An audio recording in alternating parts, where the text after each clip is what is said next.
Have you ever noticed that you're only willing to quit something when it hurts too much? Maybe it's a relationship, a friendship, or a way of treating yourself. The strange thing is that what's hurting us often feels so normal, we don't even realize it. It took me most of my 60s to realize that some of the things causing me the most stress weren't things happening to me. They were habits, beliefs, and ways of thinking I'd been carrying for years. And once I finally let them go, I had more peace in my 60s than I had in any of my younger years. And today I'm going to share the 7 things I decided I no longer wanted to carry into the next chapter of my life, and why you might want to consider them too.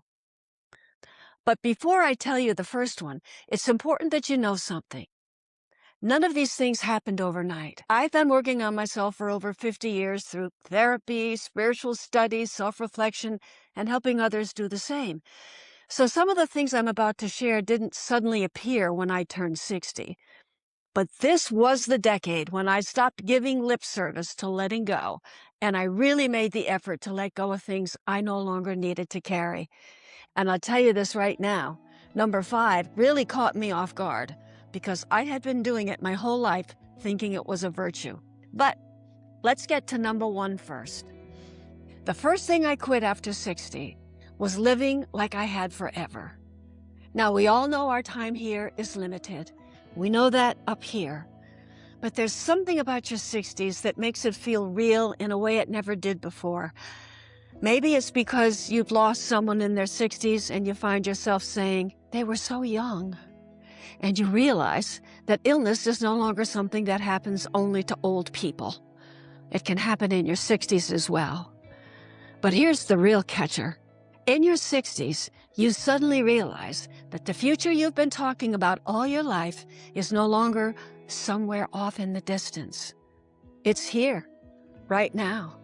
And that woke me up because the reality of knowing you may only have 10 to 20 years left of life here on Earth can be pretty startling. So what happened to me is this. Time became much more real. And when time becomes real, it naturally leads to 2 questions. What do I want my life to look like now? And what is keeping me from getting there? And what I realized is that while I'm not in control of everything that happens to me, I have the power to change my life. I have the power to quit the things that make me unhappy. Not all at once, not overnight, but one by one. And every single thing on this list grew out of that realization. So once how much time I had left became real, the second thing I quit came as a surprise, even to me. And it may surprise you as well. Once I stopped taking my life for granted, I stopped taking life itself for granted. And one of the strangest ways that showed up was, are you ready? It showed up with bugs. Now hear me out on this one, because it's probably going to sound a little strange at first. I stopped stepping on bugs. Now, if you think about it, most of us grew up killing bugs without a second thought. There's a bug, quick, step on it, swat it, spray it. We don't even pause, it's just a bug. And I know this may sound silly, but when I began valuing all of life, I realized that this little creature has as much right to be here as I do. Even that icky black spider that gives me the creeps. And to this day, if I see a bug struggling in my swimming pool, I rescue it. My husband, Jeff, will say, Connie, that's a termite bug. Leave it alone. No way. Because when I see that little creature struggling in the water, I am not going to let it drown. For one thing, I almost drowned when I was 10, so I know the feeling. And secondly, as a human being, I know what it feels like to struggle. I know what it feels like to feel helpless. I know what it feels like to fight just to stay afloat. And I know you felt those exact things at some point in your life too. So something happened to me in my 60s that I didn't expect. My compassion got bigger. It expanded beyond the people I love, beyond the animals that need homes. And I began to feel a tenderness toward life itself, even with little tiny beings. So now I'll tell you right off the bat, I am not a saint. If a mosquito lands on me and starts biting me, it's history. And if there's a colony of fire ants in my front yard, they gotta go. But other than that, What I really quit after 60 wasn't just about bugs. I realized that every living thing is trying to do the same thing I am, trying to stay alive and fulfill its purpose. Now, the third thing I quit was people pleasing.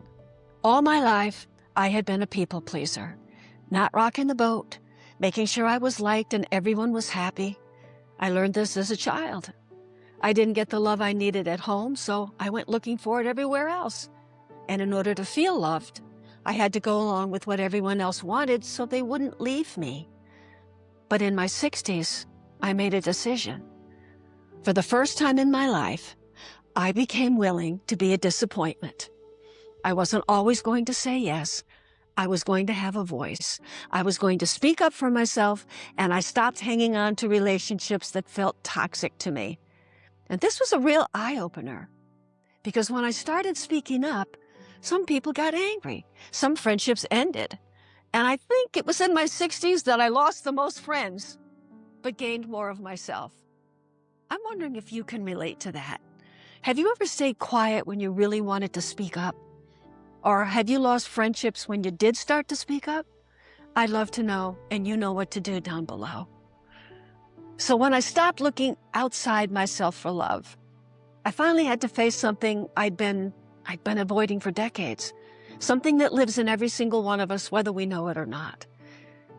I realized that so much of what I was carrying came from my past. And I've since realized that most of us, without even knowing it, are being ruled by the past. It took getting into my 60s to learn that the past couldn't be anything other than what it was. I was still carrying anger and resentment that my childhood wasn't what I wanted it to be. I didn't get the mother or father I needed. And what finally helped me was looking at my life from a higher perspective, a spiritual perspective. What was the lesson in all of it? What did I learn from not getting what I wanted or needed? For me, I instinctively knew that if I wasn't here to get what I needed from my parents, I was here to learn how to find it for myself. And that's exactly what happened. Not having it given to me became the very thing that motivated me to go looking for it. And in the process, I found it. I found love, acceptance, and self-worth. Not because someone finally gave it to me, because I learned how to give it to myself. Can you think of a lesson you might have gained from not having a childhood you may have longed for? Because once I saw the lesson, it became much harder to stay angry at my past. And maybe the same will happen for you. So this fourth thing I quit was not expecting my past to have been any different. So I stopped arguing with what had already happened. And when I did, there was a realization that cracked something open in me. If I could make peace with my past, I then had to ask, could I make peace with myself? And that question led me to see one of the biggest mistakes I made in my thinking that I was totally unaware of at the time.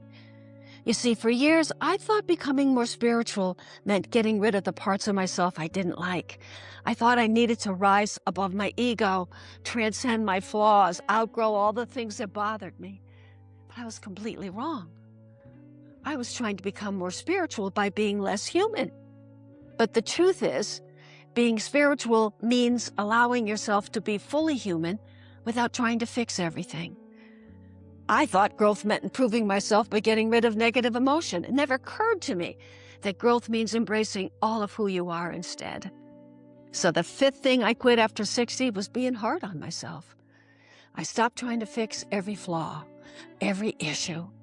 And instead, I began meeting those parts of myself the same way I would meet someone I loved, with compassion and understanding. And in doing so, something beautiful happened.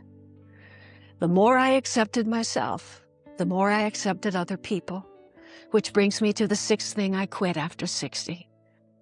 I quit expecting people to be who I wanted them to be. I quit expecting them to change. I quit expecting them to think like me, act like me, or see life the way I did. The more I accepted myself as a beautifully flawed human being and a loving soul, the more I accepted others in exactly the same way. And to this day, whenever I find myself becoming irritated with someone, I will say to myself, Connie, Can you give that person permission to be who they are? And every time I do this, the irritation softens. The frustration disappears because they are simply being who they are. And I began to see that all of this letting go eventually brought me to what I'm about to tell you next. Because without everything that came before it, I wouldn't have been ready for it. So the seventh thing I quit after 60 was this. I quit putting my happiness last. I finally decided there was nothing more important in my life than my happiness. Now, I know that may sound selfish, but I've discovered the opposite is true. Because when you're happy, you become more loving, more patient, more generous, more accepting. So making your happiness a priority doesn't mean caring less about others. It means you finally have enough love to genuinely give to others. So when my happiness became a priority, I could see why every one of these 7 things mattered, because each one was taking happiness away from me.